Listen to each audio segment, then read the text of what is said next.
ভাই বন্ধু জ্যেষ্ঠসকলে যোনটো মৰম আশীৰ্বাদ কৰিলে তাৰলৈ মই অতি সুখী।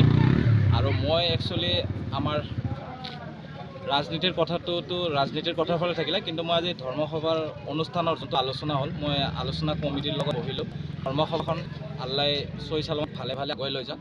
ধৰ্মসভা কমিটিৰ লগত মই যেনেকৈ পাৰোঁ এওঁলোকৰ লগত দেহে প্ৰাণে বা পইচাৰে যিখিনি পাৰোঁ সহায় কৰিম তেওঁলোকৰ লগত। আৰু ধৰ্মসভাত ৰাইজেতো নিজৰ ল'ৰা হিচাপততো মৰম কৰিবই ন, ঘৰৰে ল'ৰা আৰু গোটেইখিনি পৰিচিত আৰু গোটেইখিনি চিনাকি। হাতীগাঁৱৰ হ'লে কি হ'ব, বৰপেটা আৰু হাতীগাঁৱতো আমি একেই মানুহ, সেইকাৰণে সকলোৱে মৰম কৰিছে। ইলেকশ্যন খেলিম বুলিয়ে মৰম কৰিছে নে নাই সেইটো নাজানো, কিন্তু সকলোৰে নিজৰ নিজৰ অন্তৰত লৈছে, নিজৰ ভাই বন্ধু হিচাপত সকলোৱে মৰম।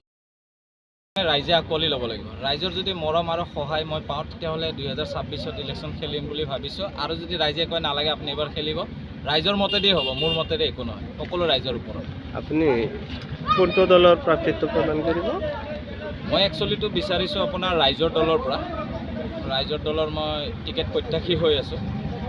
এতিয়া ৰাইজৰ দলে যদি টিকেট দিয়ে আৰু ৰাইজৰ দলে টিকেট দিয়াৰ লগতে ৰাইজেও আঁকোৱালি ল'ব লাগিব। ৰাইজে আঁকোৱালি ল'লেহে মই ইলেকশ্যন খেলিম।